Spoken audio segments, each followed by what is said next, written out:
Subscribe for more.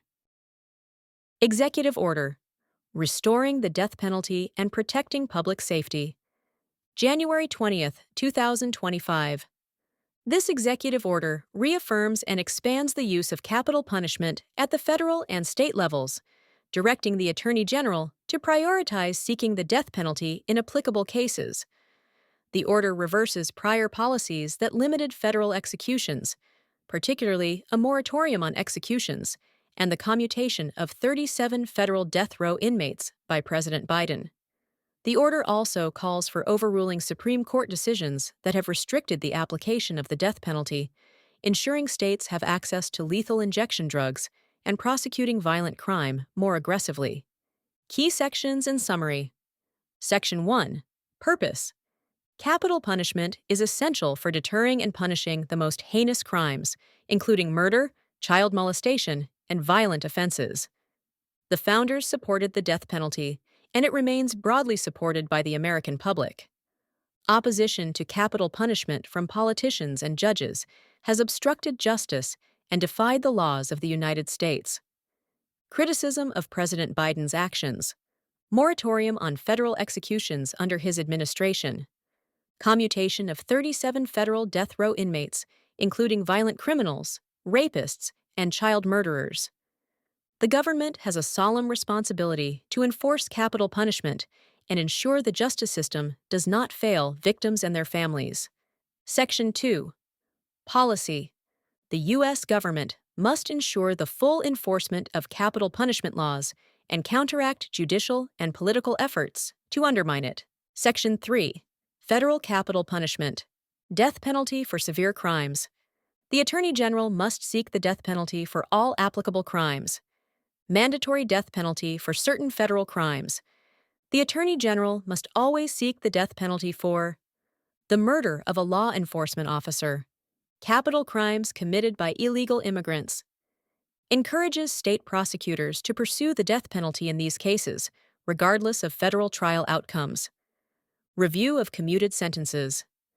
The Attorney General must review the imprisonment conditions of the 37 commuted federal inmates to ensure they are housed in harsh conditions befitting their crimes. The Justice Department will evaluate whether these offenders can be charged with state capital crimes and recommend action to state prosecutors. Section 4. Supporting capital punishment in the states.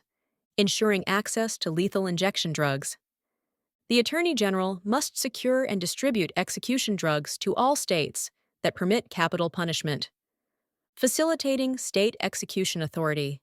The Attorney General must approve or deny pending state requests for federal assistance in capital cases under 28 U.S.C.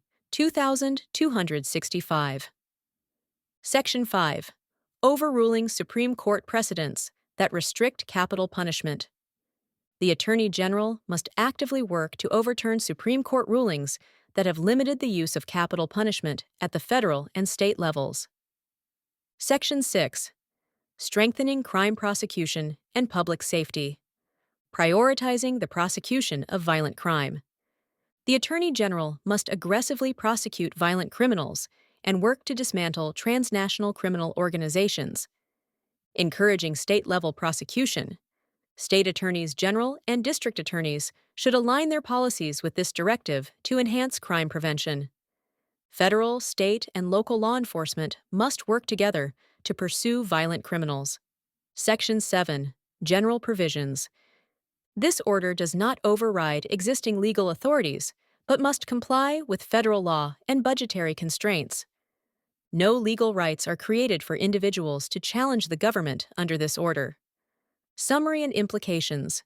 Key actions taken. Restoration of federal capital punishment. The moratorium on federal executions is lifted. The Attorney General must aggressively pursue the death penalty. Mandatory federal death penalty for certain crimes. All cop killers and illegal immigrants who commit capital crimes will face automatic federal death penalty prosecution. Review of commuted sentences. The Justice Department will reevaluate the imprisonment conditions of the 37 inmates whose death sentences were commuted. Possible new state-level capital charges for these individuals. Strengthening state executions. The federal government will ensure lethal injection drugs are available to all states that allow capital punishment.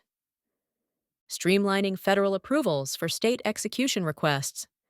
Overruling Supreme Court restrictions on the death penalty. The Attorney General must actively seek to overturn Supreme Court rulings that have limited capital punishment. Increased law enforcement focus on violent crime. Federal agencies must prioritize violent crime prosecution. Closer cooperation between federal, state, and local law enforcement. Implications: major reinstatement of capital punishment policies. Reverses Biden-era policies that limited federal executions. Creates stricter federal sentencing rules for violent crimes. Potential political and legal controversy. Legal challenges expected from civil rights groups. Pushback from anti-death penalty activists and international human rights organizations. Possible constitutional challenges regarding state versus federal authority over capital punishment. Impact on state-level capital punishment. More aggressive state prosecutions encouraged for capital crimes. States will gain greater access to lethal injection drugs. Shift in criminal justice focus. Increased law enforcement efforts against violent and transnational crime. Harsher conditions for federal inmates whose death sentences were commuted. Conclusion: this executive order represents a significant expansion of federal and state capital punishment policies. It removes restrictions on executions, mandates the federal death penalty for certain crimes, and ensures lethal injection access for states. Additionally, it pushes for Supreme Court rulings that limited capital punishment to be overturned and prioritizes crime prosecution at all levels. The policy shift will likely face legal and political challenges, but it marks a clear return to aggressive enforcement of the death penalty in the U.S. Subscribe for more!